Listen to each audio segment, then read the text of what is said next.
नमस्कार, मैं हर्षा स्वागत करती हूँ आपका कहानियाँ सुनी अनसुनी में। और एक बार फिर आपके सम्मुख उपस्थित हूँ एक नई कहानी के साथ। इस कहानी का शीर्षक है प्रभु से साक्षात्कार। एक दिन सुबह सुबह दरवाजे की घंटी बजी। दरवाजा खोला तो देखा एक आकर्षक कद काठी का व्यक्ति चेहरे पे प्यारी सी मुस्कान लिए खड़ा है। मैंने कहा, जी कहिए। तो उसने कहा, अच्छा जी, आप तो रोज हमारी ही गुहार लगाते थे। मैंने कहा, माफ कीजिए भाई साहब, मैंने पहचाना नहीं आपको। तो वह कहने लगे, भाई साहब, मैं वही हूँ जिसने तुम्हें साहिब बनाया है। अरे ईश्वर हूँ ईश्वर। तुम हमेशा कहते थे ना कि नजर में बसे हो पर नजर नहीं आते। लो आ गया। अब आज पूरा दिन तुम्हारे साथ ही रहूंगा। मैंने चिढ़ते हुए कहा, ये क्या मजाक है? अरे मजाक नहीं, ये सच है। सिर्फ तुम्हें ही नजर आऊंगा, तुम्हारे सिवा कोई देख सुन नहीं पाएगा मुझे। मैं कुछ कहता इसके पहले पीछे से माँ की आवाज आ गई, अकेला खड़ा खड़ा क्या कर रहा है? यहाँ चाय तैयार है, चल आजा अंदर। अब उनकी बातों पे थोड़ा यकीन होने लगा था और मन में थोड़ा सा डर भी था। मैं जाकर सोफे पर बैठा ही था तो बगल में वह भी आकर बैठ गए। चाय आते ही जैसे ही पहला घुट पिया, मैं गुस्से से चिल्लाया, अरे माँ, ये हर रोज इतनी चीनी? इतना कहते ही ध्यान आया, अगर ये सचमुच में ईश्वर है तो इन्हें कतई पसंद नहीं आएगा कि कोई अपनी माँ पर गुस्सा करे। अपने मन को शांत किया और समझा भी दिया कि भाई तुम नजर में हो आज, जरा ध्यान से। बस फिर मैं जहाँ जहाँ वे मेरे पीछे पीछे पूरे घर में। थोड़ी देर बाद नहाने के लिए जैसे ही मैं बाथरूम की तरफ चला तो उन्होंने भी कदम बढ़ा दिए। मैंने कहा, प्रभु यहाँ तो बख्श दो।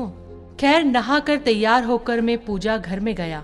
यकीनन पहली बार तन्मयता से प्रभु वंदन किया, क्योंकि आज ईमानदारी जो साबित करनी थी। फिर ऑफिस के लिए निकला। अपनी कार में बैठा तो देखा बगल में महाशय पहले से ही बैठे हुए हैं। सफर शुरू हुआ तभी एक फोन आया और फोन उठाने ही वाला था कि ध्यान आया, तुम नजर में हो। कार को साइड में रोका, फोन पर बात की और बात करते करते कहने ही वाला था कि इस काम के ऊपर के पैसे लगेंगे। पर ये तो गलत था ना, पाप था। तो प्रभु के सामने कैसे कहता? तो एकाएक ही मुंह से निकल गया, आप आ जाइए, आपका काम हो जाएगा आज। फिर उस दिन ऑफिस में ना स्टाफ पर गुस्सा किया, ना किसी कर्मचारी से बहस की। 25-50 गालियां तो रोज अनावश्यक निकल ही जाती थी मुंह से, पर उस दिन सारी गालियां कोई बात नहीं, इट्स ओके में तब्दील हो गई।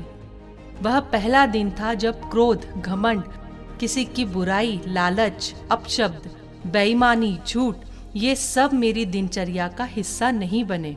शाम को ऑफिस से निकला, कार में बैठा तो बगल में बैठे ईश्वर को बोल ही दिया, प्रभु सीट बेल्ट लगा लें, कुछ नियम तो आप भी निभाएं।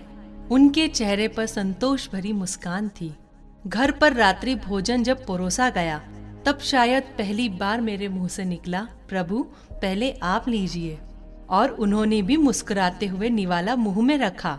भोजन के बाद माँ बोली, पहली बार खाने में कोई कमी नहीं निकाली आज तूने। क्या बात है, सूरज पश्चिम से निकला है क्या आज? मैंने कहा, माँ आज सूर्योदय मन में हुआ है। रोज मैं महज खाना खाता था, आज प्रसाद ग्रहण किया है माँ, और प्रसाद में कोई कमी नहीं होती। थोड़ी देर टहलने के बाद अपने कमरे में गया।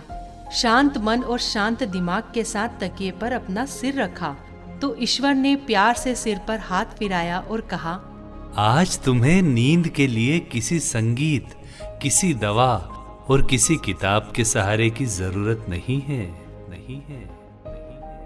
गहरी नींद गालों पे थपकी से टूटी। कब तक सोएगा, अब जाग भी जा। माँ की आवाज थी। सपना था शायद, हाँ सपना ही था, पर नींद से जगा गया। अब समझ में आ गया उसका इशारा, तुम नजर में हो। जिस दिन ये समझ गए कि वो देख रहा है, सब कुछ ठीक हो जाएगा। सपने में आया एक विचार भी आंखें खोल सकता है। बस हमेशा याद रखो कि हम सांसारिक कैमरे की नजर में हो या ना हो, परंतु हम प्रभु के कैमरे की नजर में हर पल हैं। आशा करती हूँ आपको मेरी आज की यह कहानी पसंद आई होगी। अगर पसंद आई हो तो कमेंट बॉक्स में जरूर लिखें। और इसी तरह की और भी प्रेरणादायक सुनी अनसुनी कहानियाँ सुनने के लिए आप इस चैनल को सब्सक्राइब करना तो बिल्कुल भी ना भूलें। और हाँ, आप चाहे तो हमें अपनी कहानियाँ डिस्क्रिप्शन में दिए गए मेल आईडी के माध्यम से हम तक पहुँचा सकते हैं। हम उनमें से चुनिंदा कहानियों को इस चैनल पर प्रसारित करेंगे। तो मिलते हैं शीघ्र ही कहानियाँ सुनी अनसुनी में एक नई कहानी के साथ। तब तक के लिए मैं हर्षा आपसे विदा लेती हूँ।